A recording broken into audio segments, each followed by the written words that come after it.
Sometimes Forex trading is a wild and woolly place to be. That's why Hugh's here, to pose your questions to Walter, the naked Forex guy. Hugh's got questions, and Walter's got the answers. Here at the Truth About FX podcast. Hey, Walter, we got a question here. This person says, I'm always missing trading setups like kangaroo tails or big shadows because I can't watch the charts all day. What should they do? Yeah, that's a great question. There's basically two different ways I would approach it. So it sounds like this person's got a busy life, got a job, or whatever's going on. What I would say is, one is just switch to a time frame that you can manage. So that could be maybe the weekly or the daily or the 8-hour charts or 6-hour or 12-hour, whatever. You can come up with a routine where, you know, if you go, let's say you get up and you go to work at 6:30 in the morning. Well, maybe you can get up 15 minutes earlier and scan the daily charts, right? Or or in the evening or whatever, depending on where you're at. Like, so for example, if I was trading, if I had a job, right, and I had a lot of things going on in my life, and I was on a netball team or a handball team or softball, and kids, I got to take the soccer, and, you know, I got to bridge on Wednesday nights or whatever, you know, and I've got my job. What I would probably do is concentrate on the weekly and the dailies. And what I would do is, do something where, like, let's say you lived in the UK.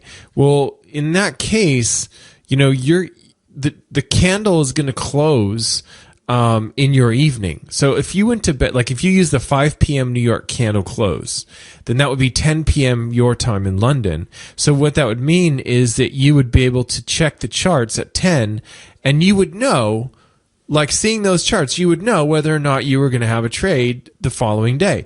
And the same thing here in Asia, like where I am in Australia, I know in the morning when I wake up, right now, it depends on the time of year, but right now the daily candles close at 7 a.m. So I know at 7:01 a.m.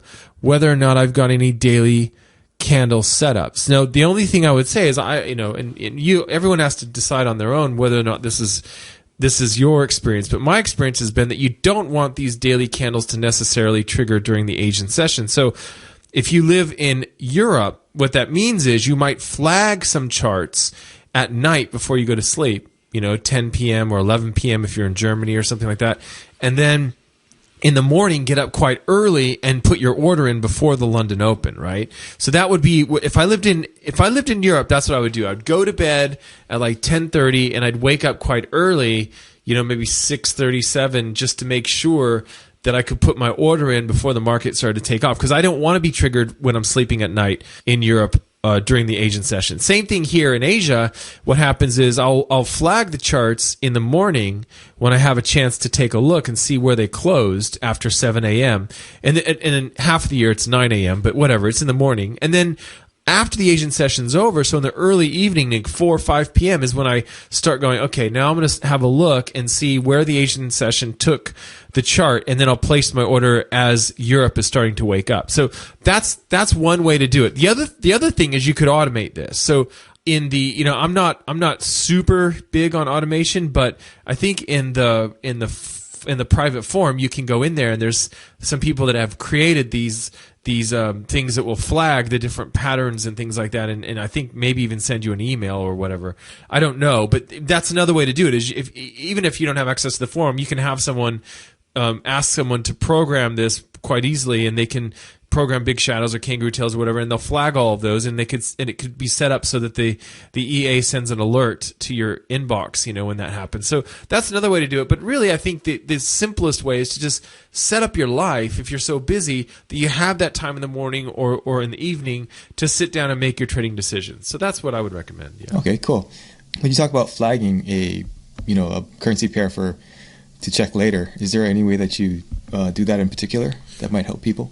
Well, all I really do, like on my charts, I have all of these different currency pairs, and they're all kind of. And I'll put a video below in the show notes of this episode so you can see what I'm talking about. But basically, like in MetaTrader, which I like to use for charting, I have all these little all of my they're in a nice, tidy, neat row, like all of the charts, and you just click on it and it expands. Well, if the chart's flagged, what I do is I just pull it out a little bit. So it's kind of like having like a sticky note or something on a file, So it's obvious when I open up my charts that the ones that are flagged I just pull them out a little so they're a little bit longer. It's hard to explain, but I'll show you in the video in the show notes so you can see how that works. That's what I would do. You could also just write it down on a piece of paper or on an index card, put it in your pocket, and then when you come home at night or whatever, you could there's FX Alert. Or Alert FX, I think. Yeah, where you could set up a thing where let's say that the kangaroo tail on the daily euro chart, it's a bullish one, and if it goes above 111.50, it would trigger the kangaroo tail. Well, you could set up an Alert FX, and I'll put that in the show notes too, where you can put that price in, and if the market actually goes there, it will send you an alert. Now that might not be enough for you to take a trade. You just want to know if, for example, during the Asian session, the market triggers the kangaroo tail, because that means you'll have to set your entry price at a different price. You know what I mean? Because you have to account for that new high or whatever. But yeah, so there's a couple ways to do it. But the way I do it is I just simply make my chart really obvious. So I pull those charts a little bit longer. So what happens is the flagged ones will stick out and be obvious, and I know that I need to click on those and see what's going on. Yeah.